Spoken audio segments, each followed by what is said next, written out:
But she wanted to work. It is not profession, perhaps, like music or singing, where you really have to work every day, 12 hours a day. A singer has to practice. So it becomes a mental habit that you have to work. So she got bored with all this cafe society nonsense, and she began to think back of singing again.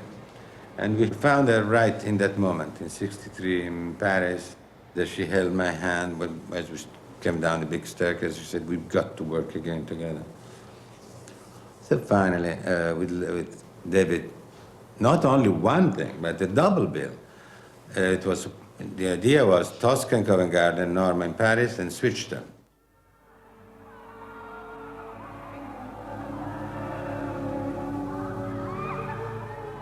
When she came down from the old dressing rooms down the stage, and she was in this incredibly pale pink chiffon with the white lace hanging from the head. And it was somehow everything that you'd always thought Tosca should be and never had been. There was no funny bonnet and a lot of old velvet and something rather heavy and stick and all that rubbish. And she was absolutely vulnerable. And my heart leapt. You know, it sounds silly, but it did. I just went, this is it. I remember Maria calling me in the morning sometime. Tito, I'm sorry, but I am not 100% okay today. I don't feel very well, and I'm a little preoccupied. I have to change. Please be ready to follow me, because I'm sure I will change everything on stage, move in the other direction. Then she was there, near the table, and I was singing near my little desk. And she bent a little too much against the real candle. And her beautiful wig, with all the curls, went in fire. I'm short-sighted too, but I saw, fortunately, some little smoke, because she was against the light, little smoke coming up from her wig. She didn't move. Then I walked toward her, always singing. It was a duetto. And when I came close to her, I realized that it was just beginning to get fire here in the smoke, and maybe 3 seconds, 4 seconds later, it was something terrible. So I went her, I put my hand on the wig, like Scarpia trying to touch Tosca, and she slipped out of my hand with a sense of disgust that Scarpia tried to put the hand on her. And she turned, keeping singing, and then she turned to me and said, "Grazie, Tito." But she was waiting for me there. Scarpia is a man who shouts, "I'm a monster, I'm Hitler, I'm Goebbels," but in the end, he had a real deep wound to heal, and he never healed. The fact that he could not be loved.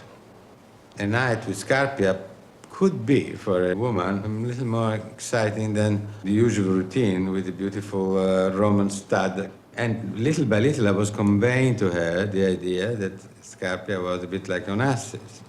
I suddenly found myself a little short from saying, it's a kind of Aristo, you know, kind of, I didn't say that, but she read my mind. And she understood where her Scarpia was. So the whole idea that when she kills him, she kills her the possibility of loving him.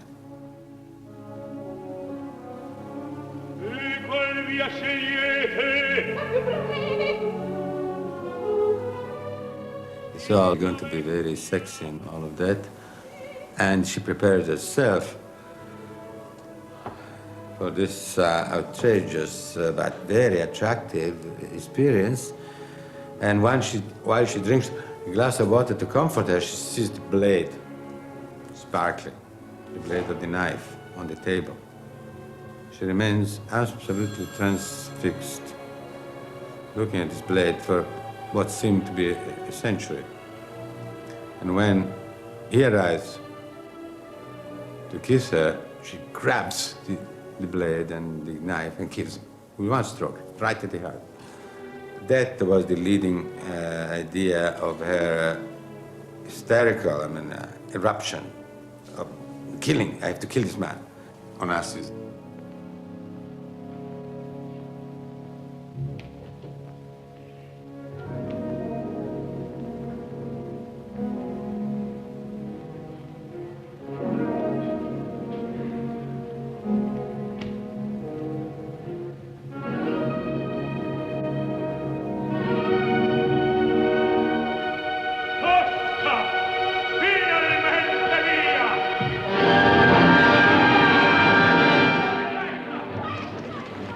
success of these Toscas led Maria to accept 2 performances of the same role at the Met. She returned to New York in triumph and was met at Kennedy Airport by cheering and adoring fans. The lines for standing room tickets formed 4 days before they went on sale. Over 1,000 people slept outside the Met box office. Only for her would I do this. Nobody else. What's so great about her? She's the only star in opera today who has, you know, real glamour. She's a real star in every sense of the word. She's a great actress. She's a great singer. She's a fabulous personality, you know? I think it's a shame that she hasn't been here, and now that she has agreed to come back, I think to miss her would be really a crime. This woman is undoubtedly the greatest singer of this century. The problem Callas faced during her years with Onassis was a loss of identity, which was tantamount to a loss of her voice. Although Maria the woman was blooming, Callas the artist was really fighting for her life. And gradually this wonderful machinery she had built up to produce what she did was coming apart. On top of this, so many old nightmares returned to plague her, in particular her greatly unjustified reputation for cancellations, like the infamous Rome walkout, or her being fired from the Metropolitan Opera. What happened in all this was that a sort of, you might say, schizophrenia went out of control, and Callas versus Maria became a raging interior battle. It even led to an abortion of a child by Onassis and an attempt at suicide. He never gave her a penny, nothing, no money, nothing. No jewels, nothing. Maria was treated like a poor servant in his Of course she paid all the bills herself.